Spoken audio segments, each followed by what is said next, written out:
ಆಕಸ್ಮಿಕ ಬೆಂಕಿ ತಗುಲಿ ವಾಚ್‌ಮ್ಯಾನ್ ಸಜೀವ ದಹನ ಆಗಿರುವಂತಹ ದುರ್ಘಟನೆ ಮೈಸೂರು ನಗರದ ಕೆಆರ್‌ಎಸ್ ರಸ್ತೆಯಲ್ಲಿರುವಂತಹ ಸ್ಥಗಿತಗೊಂಡ ಗೋಕುಲ್ ಚಿತ್ರಮಂದಿರದ ಆವರಣದಲ್ಲಿ ನಡೆದಿದೆ. 75 ವರ್ಷದ ಮರಿಶೆಟ್ಟಿ ಮೃತ ದುರ್ದೈವಿ. ಚಿತ್ರಮಂದಿರದ ಆವರಣ ಸ್ವಚ್ಛಗೊಳಿಸುವಂತಹ ವೇಳೆ ಆಕಸ್ಮಿಕವಾಗಿ ಬೆಂಕಿ ಕಾಣಿಸಿಕೊಂಡಿದೆ.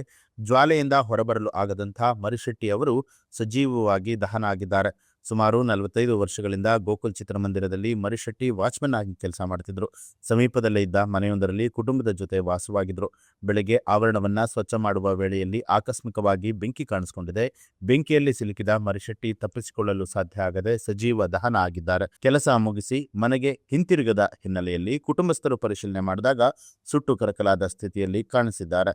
ಸ್ಥಳಕ್ಕೆ ಅಗ್ನಿಶಾಮಕ ಸಿಬ್ಬಂದಿಗಳು ಆಗಮಿಸಿ ಬೆಂಕಿ ನಂದಿಸಿದ್ದು, ವಿವಿಪುರಂ ಠಾಣೆ ಪೊಲೀಸರು ಭೇಟಿ ನೀಡಿ ಪರಿಶೀಲನೆ ನಡೆಸಿದ್ದಾರೆ.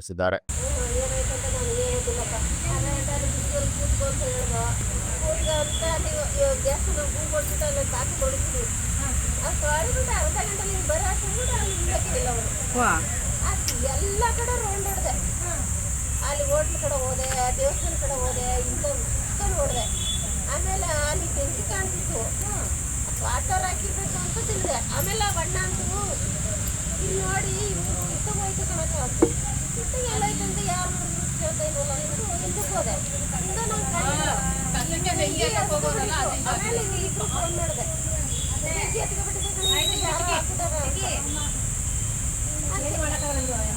ಯಾರು ಹಾಕಿದ್ರು ಏನು 75 ವರ್ಷ. ಅದೇ ಬಿಟ್ಬಿಟ್ಟಿದೆ. ಈ ಗುರುವಾರ ಬಂದ್ರೆ 20 ದಿವಸ ಕಮ್ಮಿ ಆಗಿತ್ತು. ಮತ್ತೆ ತಗೋಗಿ ನನ್ನ ಮೇಲೆ ಅದಕ್ಕೆ ಕಬ್ಬಿಟ್ರು. ಅದು ಇನ್ನೂ ಜಾಸ್ತಿ ಆಗೋಯ್ತು. ಈಗ 4-5 ರೋಡ್ ಹೊಡೆದಲ್ಲ, ಈಗ ಮತ್ತೆ ಹಿಡ್ಕೊಂಡು ಹಿಂಗೆ ಅದಕ್ಕೆ ಇಲ್ಲ ಕೂಡಾಗಿ ಏನು ಆಗಿರುವಂತ ಕಂಡಾಗ ಹೇಳ್ತಿದ್ದೆ.